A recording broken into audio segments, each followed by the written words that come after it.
In this video, I'm building one of the staple Halloween yard decorations, a cemetery entrance. This project is actually thanks to my neighbors. Thanks to my neighbors. When they got two of those giant Home Depot skeletons and then tossed in a puking skeleton, my daughter decided that our decorations were derpy. Yep, derpy. Derpy is not a good thing, and we needed to change that, so I figured I would start with this project. I decided to go with a pretty simple design for the columns to save a little money and time. I went with a straight column body with some simple angled details for the caps and bases, and a basic radius arch connecting the two columns together. I had a bunch more details planned for the finished product, but so many things popped up during this build that I just didn't have time to add them all. I guess I'll have to save those for next year, or maybe even another video. After considering the weather we have here where I live in October, cost, and then running through a couple design options, I ended up using cedar fence pickets with pressure treated lumber for accents. Now the cedar fence pickets, they're reasonably inexpensive, they're rot resistant, and they're actually pretty light. And the pressure treated lumber is going to have no problem holding up to the elements here. As for the arch, most people on the internet, they use heat bent PVC pipe, so I figured I would just do the same. However, they tend to use the rigid foam insulation, and I figured I would just stick with the cedar picket for the letters as well. I started out by ripping 24 fence pickets to 5 inches wide. I then glued them into panels made of 3 pickets each for a total of 8 panels. Each panel will end up being one side of a column. Once the glue on the panels was set, I started gluing and nailing the panels together by overlapping the edges. While I was putting the panels together, I also glued and nailed some corner braces into the top and bottom of the columns to help keep the columns as square as possible. I made these corner braces by cutting pressure treated 2x4s with my miter saw. They're about 5 3/4 inches long with 45-degree cuts on both ends. Actually, I ended up needing 32 of these, one for every corner that needed to stay square, and some of these are for later steps. Once the panels had all been assembled and the glue had a chance to dry, I lightly sanded down any uneven edges that I thought might show through after painting.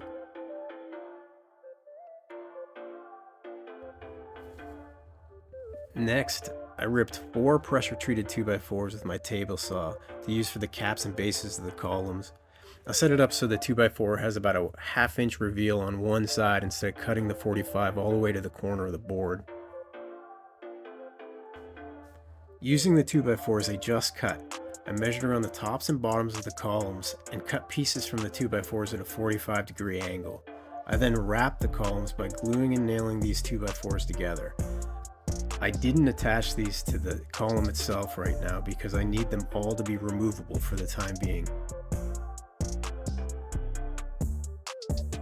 Next, I took one of the 2x4 wraps I just built, and I added a 2x4 to the bottom of it to act as a more stable base and to visually make it a little bit more substantial. I just used another 2x4 laid flat and cut it 45 degrees on both ends to match the 2x4 wrap. I just glue and screw the flat 2x4 right onto the wrap on all 4 sides. When attaching the base 2x4, I use a scrap piece of fence picket to make sure this 2x4 doesn't extend too far towards the center of the opening. I want the opening at the sides and corners when I anchor the columns into the ground. That'll make a little more sense later on.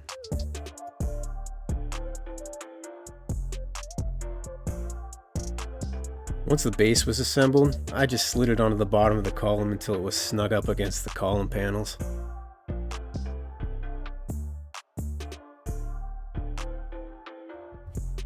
And secured it in place from the inside with a couple screws on each side.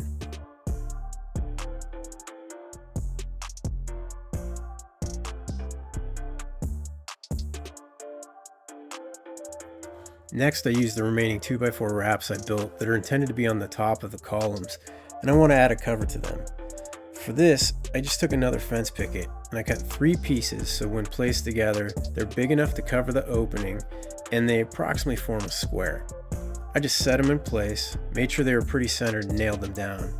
It would have been better to also use some glue here to help secure them.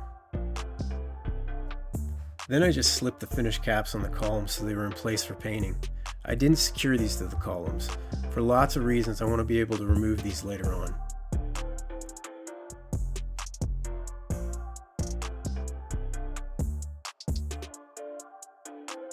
So right in the middle of this project, I somehow managed to get COVID.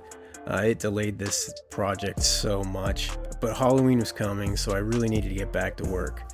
Unfortunately, one of the symptoms with COVID is brain fog.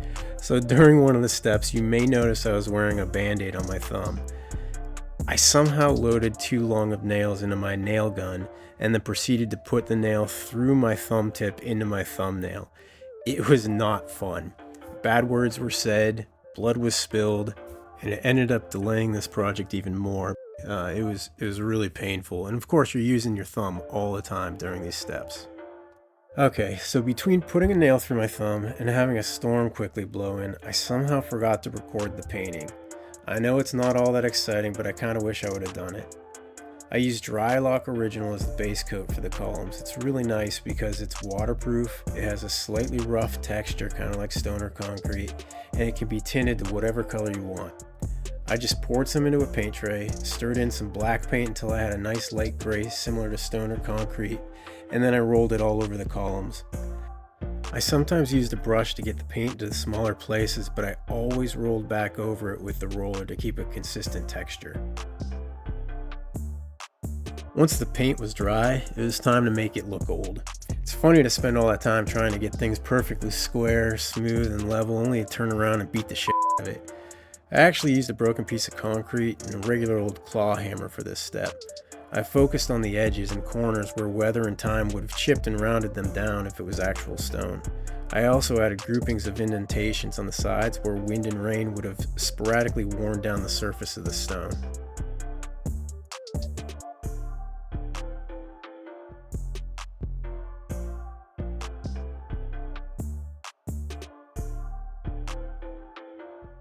To add even more age and decay, I added some faux cracks in the columns, just using a flathead screwdriver. I went around the columns scratching through the paint wherever I felt a stone could have broken over time.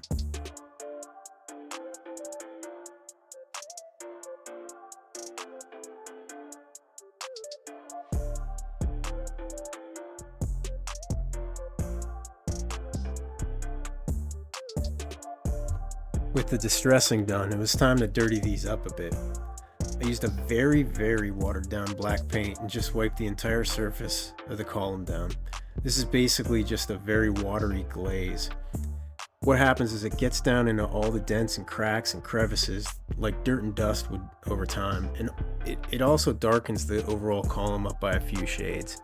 There's nothing magical about this process, just wipe the glaze on. If there's too much, wipe it off. Not enough, just add some more until you're happy.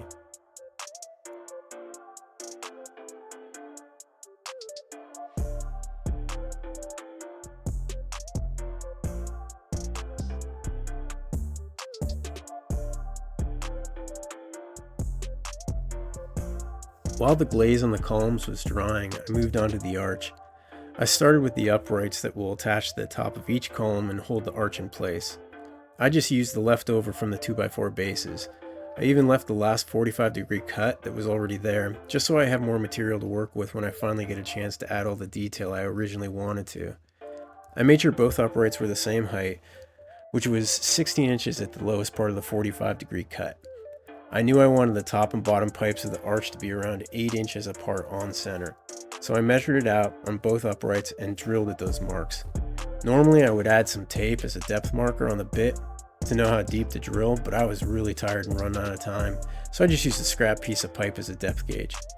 The outside dimension of the PVC pipe was almost perfectly 7/8 inch, which is the bit size I used here, but I later widened the holes up for a little wiggle room when installing the arch. If the columns aren't perfectly straight and level, which they'll almost never be, they end up being at a slightly different angle than designed, and the extra space in the holes helps accommodate that.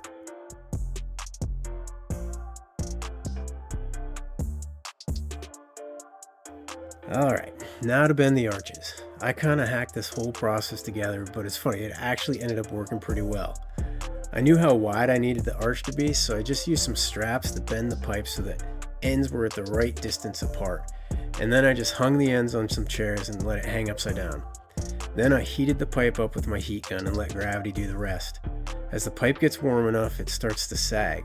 I just kept heating the pipe until it sagged into the radius I wanted it to be. When I was done with the first pipe, I threw the second pipe up next to it, heated it until it sagged to roughly match the first pipe.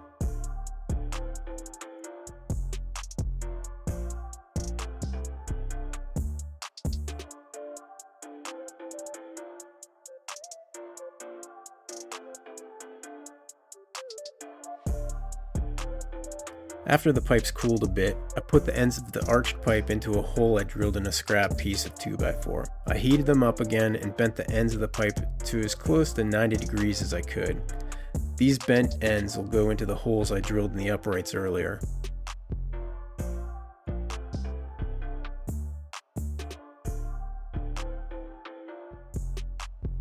Okay, now for the letters.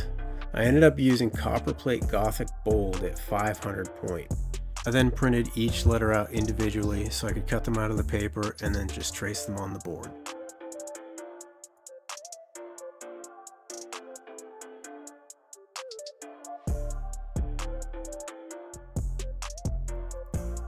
Honestly, cutting the letters out was probably the most tedious part of this whole project. I used my jigsaw to cut out each letter along the trace lines. In hindsight, I would have drilled a lot more holes to help clear out the material and make it easier to get to the inside corners. I did end up breaking one letter, but it glued back together pretty easily, you can't even tell.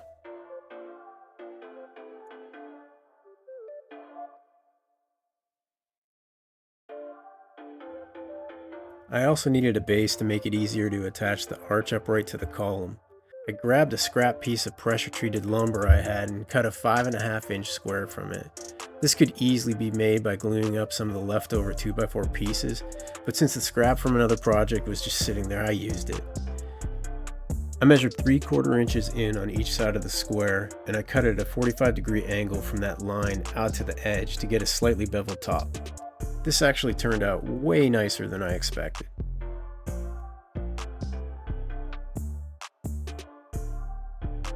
I attached each upright to a base by screwing up from the bottom.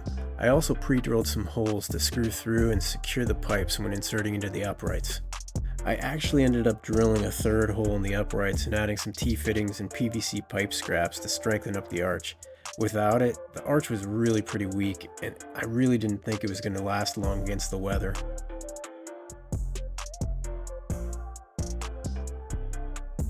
Okay, so here's another tedious step involving the letters. This step I used masking tape to temporarily hang the letters on the arch while I got the spacing right. Once I was happy with the letter spacing, I pre-drilled through the top pipe, 2 per letter, just far enough to touch the letter and leave a visible mark. I then came back and screwed thin finish screws through the pipe and into the marks I left on the letters. Most of the focus in this step was spent trying to get the vertical spacing correct so the letters were centered between the top and the bottom arches. After the top arch, I did the same on the bottom arch. Even though this process was kind of mind-numbing, the letters ended up being pretty secure. Though I was still nervous about the arch and the wind, so I added some scrap pieces of the fence pickets between the pipes on each end to help keep the arch from warping and breaking the letters. After everything was put together, I spray painted the arch and the uprights a flat black. Once the paint was dry, I attached the uprights to the column caps by screwing up from the bottom. As you can see, this is one of the reasons why I wanted to be able to take the caps off. Remember the cracks I scratched in? Well, I made sure to add one all the way around the columns at about 36 inches up from the bottom of the column. I used these scratches as guidelines to cut the columns in half. Cutting them in half makes things a lot easier. The columns aren't crazy heavy to begin with, but at full height, they're a bit awkward to move around. Plus, this will help a lot with storage. But the main reason is for setup. Half a column makes it way easier to anchor in place. But if you're going to try this, just be careful where you put your camera.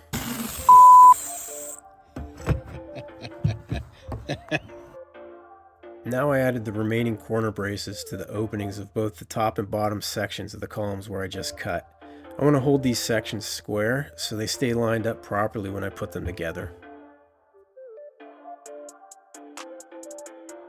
I also added pieces of fence pickets to each side of the bottom sections of the columns. I arbitrarily made them 7 inches long so they could be glued and nailed in place while extending far enough up to help guide and brace the top section of the column once it's in place.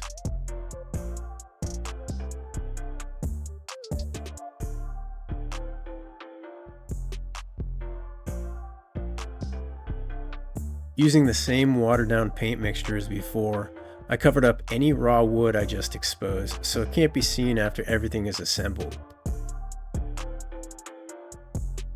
Now that everything is finally built, I wanted to do a trial run of the setup to make sure everything worked the way I was expecting it to.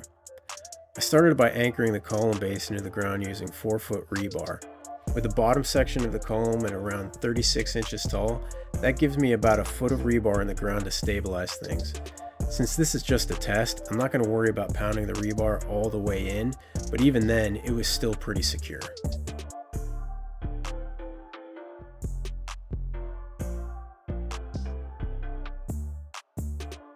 With the base section anchored, I can now slide the top section on. Okay, so this was the first try, and it took some figuring to get things lined up.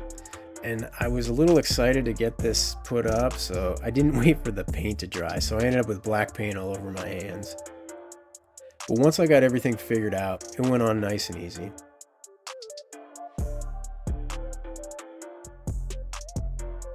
Once I have one column up, I use the arch to measure where the other column needs to be placed so that everything fits together properly.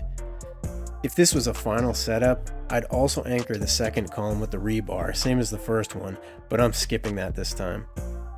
Once everything is in place, I put the arch up by sliding the PVC pipe into the uprights.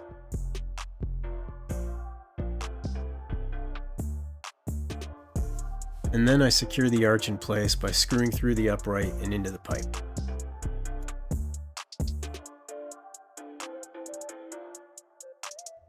It may be difficult to see all the details in the video, but this thing really does look pretty damn good.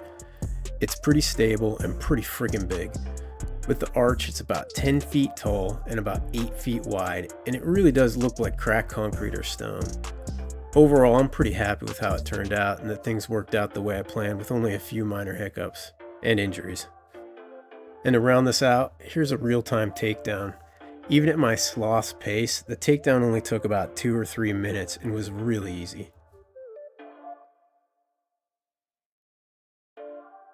Okay, never mind, this is really painful. You're just gonna have to take my word for it. It was about 2 or 3 minutes.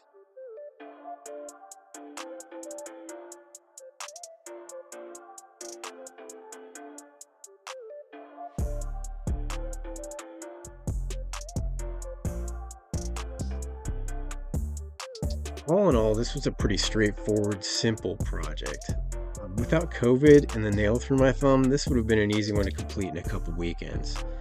I am bummed that I couldn't get to all the details we had planned.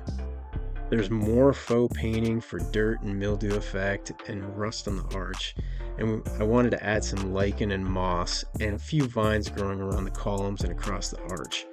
Not to mention, I had planned an inscribed plaque and a lantern hanging off of it. But even without all the extras, this makes for a pretty dramatic piece. I had several people stop and ask me all about it. We also ended up having a lot of kids posing in front of it for pictures, which made me feel pretty good.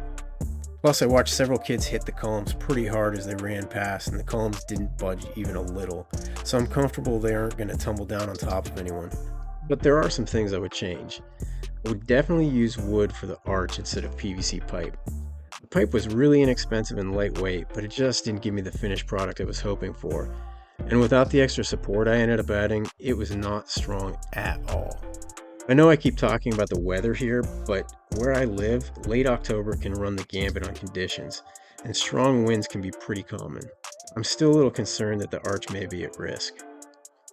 I would also make the base of the arch upright a little bigger so that it spans all 3 boards on the top of the column. Right now, it only sits on one board and it keeps trying to pull the board up when the arch moves. I need to add an extra support board underneath to give it a little more strength. And of course, it's just the beginning. I can't wait to dive into some of the other things we have planned for next year. Oh, and for the weather I kept mentioning, it actually snowed Halloween night.